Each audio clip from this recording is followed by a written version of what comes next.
राधे राधे जी। आप सबका आपके अपने सुनीता भक्ति चैनल में हार्दिक स्वागत है। भगवान श्री हरि की कृपा आपके समस्त परिवार पर बनी रहे। तो आइए भक्तों, भगवान श्री कृष्ण का ध्यान करते हुए आज की कथा को प्रारंभ करते हैं, जिसमें पुष्कर क्षेत्र में ब्रह्मा जी का यज्ञ और सरस्वती का प्रकाट्य का वर्णन किया गया है। उसके बाद पुलस्त्य जी कहते हैं, दानवों के ये गर्व युक्त वचन सुनकर इंद्र सहित महायशस्वी भगवान विष्णु ने शंकर जी से कहा कि हे प्रभु, पितामह के यज्ञ में प्रधान प्रधान दानव आए हैं, तो ब्रह्मा जी ने इनको भी इस यज्ञ में आमंत्रित किया है। ये सब लोग इसमें विघ्न डालने का प्रयत्न कर रहे हैं, परंतु जब तक ये यज्ञ समाप्त न हो जाए तब तक हम लोगों को क्षमा करना चाहिए और इस यज्ञ के समाप्त हो जाने पर देवताओं को दानवों के साथ युद्ध करना होगा। तो उस समय आपको ऐसा यत्न करना चाहिए जिससे कि पृथ्वी पर से दानवों का नामो निशान मिट जाए, और आपको मेरे साथ रहकर इंद्र की विजय के लिए प्रयत्न करना उचित है। इन दानवों का धन लेकर राहगीरों, ब्राह्मणों तथा दुखी मनुष्यों में बांट दे। तो भगवान विष्णु की यह बात सुनकर ब्रह्मा जी ने कहा, हे भगवान, आपकी बात सुनकर ये दानव कुपित हो सकते हैं, किंतु इस समय इन्हें क्रोध दिलाना आपको भी अभिष्ट न होगा, अतः रुद्र एवं अन्य देवताओं के साथ आपको क्षमा करना चाहिए। सतयुग के अंत में जब तक यह यज्ञ समाप्त हो जाएगा तो उस समय मैं आप लोगों को तथा इन दानवों को विदा कर दूंगा। उसी समय आप सब लोग संधि या विग्रह जो उचित हो कीजिए। तो इस पर पुलस्त्य जी कहते हैं, तदनंतर भगवान ब्रह्मा जी ने पुनः उन दानवों से कहा, तुम्हें देवताओं के साथ किसी प्रकार का विरोध नहीं करना चाहिए, क्योंकि इस समय तुम लोग परस्पर मित्र भाव से रहकर मेरा कार्य संपन्न करो। तो दानव कहते हैं, हे पितामह, आपके प्रत्येक आदेश का हम लोग पालन करेंगे। देवता हमारे छोटे भाई हैं, अतः उन्हें हमारी ओर से कोई भय नहीं है।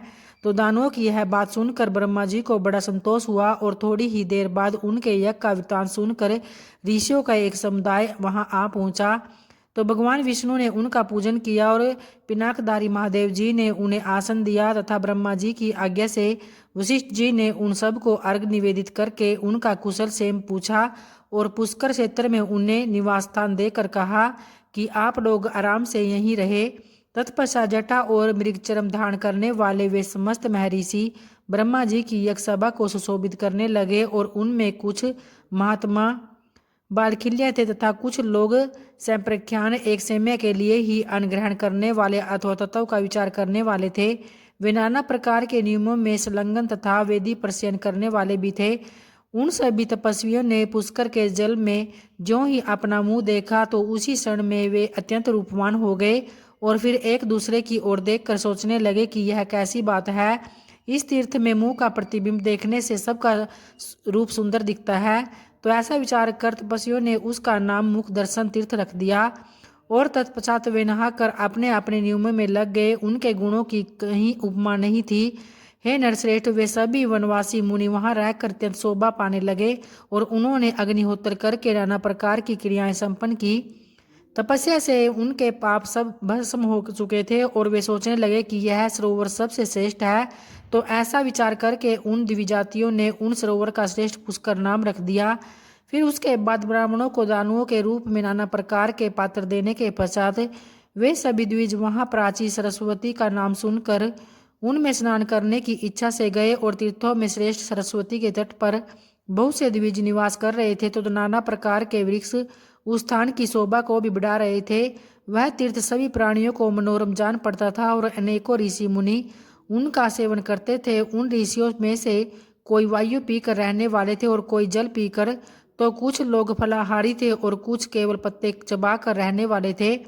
सरस्वती के तट पर महर्षियों के स्वाध्याय का शब्द गूंजता रहता था, और मृगों के सैकड़ों झुंड वहां विचरण करते थे।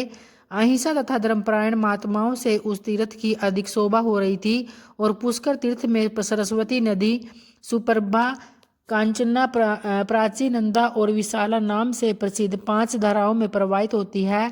भूतल पर वर्तमान ब्रह्मा जी की सभा में उनके विस्तृत यज्ञ मंडल में जब दिव्य जातियों का शुभागमन हो गया तो देवता लोग पुण्य वचन तथा नाना प्रकार के नियमों का पालन करते हुए जब यज्ञ कार्य के संपादन में लग गए तो पितामह ब्रह्मा जी यज्ञ की दीक्षा ले चुके थे, और उस समय संपूर्ण भोगों की समृद्धि से युक्त यज्ञ के द्वारा भगवान का यजन आरंभ हो गया। हे राजेंद्र, उस यज्ञ में द्विजातियों के पास उनकी मनचाही वस्तुएं अपने आप उपस्थित हो जाती थी और धर्म और अर्थ के साधन में प्रवीण पुरुष भी स्मरण करते हुए वहां आ जाते थे। हे देव, गंधर्व गान करने, अप्सराएं नाचने लगी थी और दिव्य बाजे बज रहे थे। उस यज्ञ की समृद्धि से देवता भी संतुष्ट हो गए और मनुष्य को तो वहां का वैभव देखकर बड़ा ही विस्मय हुआ। पुष्कर तीर्थ में जब इस प्रकार का ब्रह्मा जी का यज्ञ होने लगा तो उस समय ऋषियों ने संतुष्ट होकर सरस्वती का सुप्रभा नाम से आवाहन किया। पिता माँ का सम्मान करती हुई वेगशालिनी सरस्वती नदी को उपस्थित देखकर मुनियों को बड़ी प्रसन्नता हुई और इस प्रकार नदियों में श्रेष्ठ सरस्वती ब्रह्मा जी की सेवा तथा मनीषी मुनियों की प्रसन्नता के लिए पुष्कर तीर्थ में प्रकट हुई थी। जो मनुष्य सरस्वती के उत्तर तट पर अपने शरीर का परित्याग करता है तथा प्राची सरस्वती के तट पर जप करता है, वह पुनः जन्म मरण को प्राप्त नहीं होता तथा सरस्वती के जल में डुबकी लगाने वाले को अश्वमेध यज्ञ का पूरा पूरा फल भी मिलता है। जो वहाँ नियम और उपवास के द्वारा अपने शरीर को सुखाता है, केवल जल या वायु पीकर अथवा पत्ते चबाकर तपस्या करता है, वेदी पर सोता है तथा यम और नियमों का पृथक पृथक पालन भी करता है, वह शुद्ध होकर ब्रह्मा जी के परम पद को प्राप्त होता है। जिन्होंने सरस्वती तीर्थ में तिल भर भी स्वर्ण का दान किया है, उनका वह दान मेरु पर्वत के दान के समान फल देने वाला होता है। यह बात पूर्व काल में स्वयं प्रजाति ब्रह्मा जी ने भी कही है। जो मनुष्य उस तीर्थ में श्राद्ध करेंगे, वे अपने कुल की 21 पीढ़ियों के साथ स्वर्गलोक में जाएंगे और वह तीर्थ पितरों को बहुत ही प्रिय है, तो वहाँ एक ही पिंड देने से उन्हें पूर्ण तृप्ति हो जाती है। वे पुष्कर तीर्थ द्वारा उद्धार पाकर ब्रह्मलोक में पधारते हैं और उन्हें अन्य भोगों की इच्छा नहीं होती और वे मोक्ष मार्ग में चले जाते हैं। अब मैं सरस्वती नदी जिस पर पूर्व वाहिनी हुई वह प्रसंग भी बतलाता हूँ, तो ध्यानपूर्वक सुनो। तो आज की कथा यहीं संपन्न होती है और आइए अब माता तुलसी का ध्यान करते हुए तुलसी चालीसा पाठ का उच्चारण करते हैं। श्री तुलसी महारानी करु विनय सिर नाय, जो मम हो संकट विकट दीजे मात नसाय। नमो नमो तुलसी महारानी, महिमा अमित न जाए बखानी। दियो विष्णु तुमको सन्माना, जग में छायो सुयस महाना। विष्णु प्रिया जय जयति भवानी, तिहु लोक की हो सुख खानी। भगवत पूजा कर जो कोई, बिना तुम्हारे सफल न होई। जिन घर तव नहीं होए निवासा, उस पर कर ही विष्णु नहीं बासा। करे सदा जो तव नित सुमिरन, ते ही के काज होए सब पूरन। कार्तिक मास महात्म तुम्हारा, ताको जानत सब संसारा।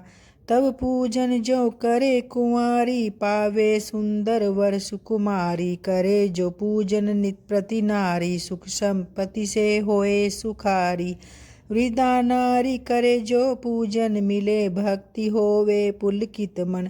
श्रद्धा से पूजे जो कोई, विभव निधि से तर जावे सोई। कथा भागवत यज्ञ करावे, तुम बिन नहीं सफलता पावे। छायो तप जग प्रताप जग बारी, ध्यावत तुम ही सकल चितधारी। तुम ही मात यंत्रन तंत्रन में, सकल काज विसिद्धि होए क्षण में। औषधि रूप आप हो माता, सब जग में तव यश विख्याता। देव ऋषि मुनि ओ तपधारी, करत सदा तव जय जयकारी। वेद पुराण तव यश गाया, महिमा अगम पार नहीं पाया। नमो नमो जय जय सुख करनी, नमो नमो जय जय दुख निवारनी। नमो नमो सुख संपत्ति देनी, नमो नमो अग काटन छेनी। नमो नमो भक्तन दुख हरनी, नमो नमो दुष्टन मद छेनी।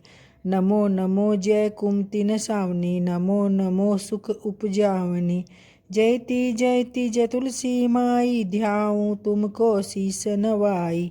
निज जन जानी मोहि अपनाओ, बिगड़े कारज आप बनाओ। करु विनय में मात तुम्हारी, पूर्ण आशा करूँ हमारी। शरण चरण कर जोरी मनाऊं, निस दिन तेरे ही मैं गुण गाऊं। करूँ मात अब मोह पर दाया, निर्मल होए सकल मम काया।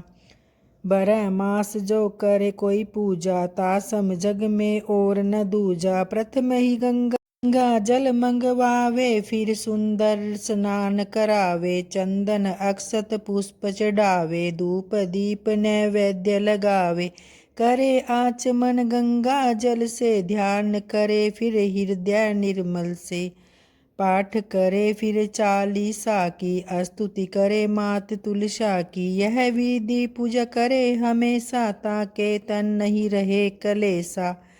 तुलसी मैया तुम कल्याणी, तुमरी महिमा सब जग जानी, भावना तुझे माँ नित नित ध्यावे, गा गा कर माँ तुझे रिझावे। जय तुलसी मैया की।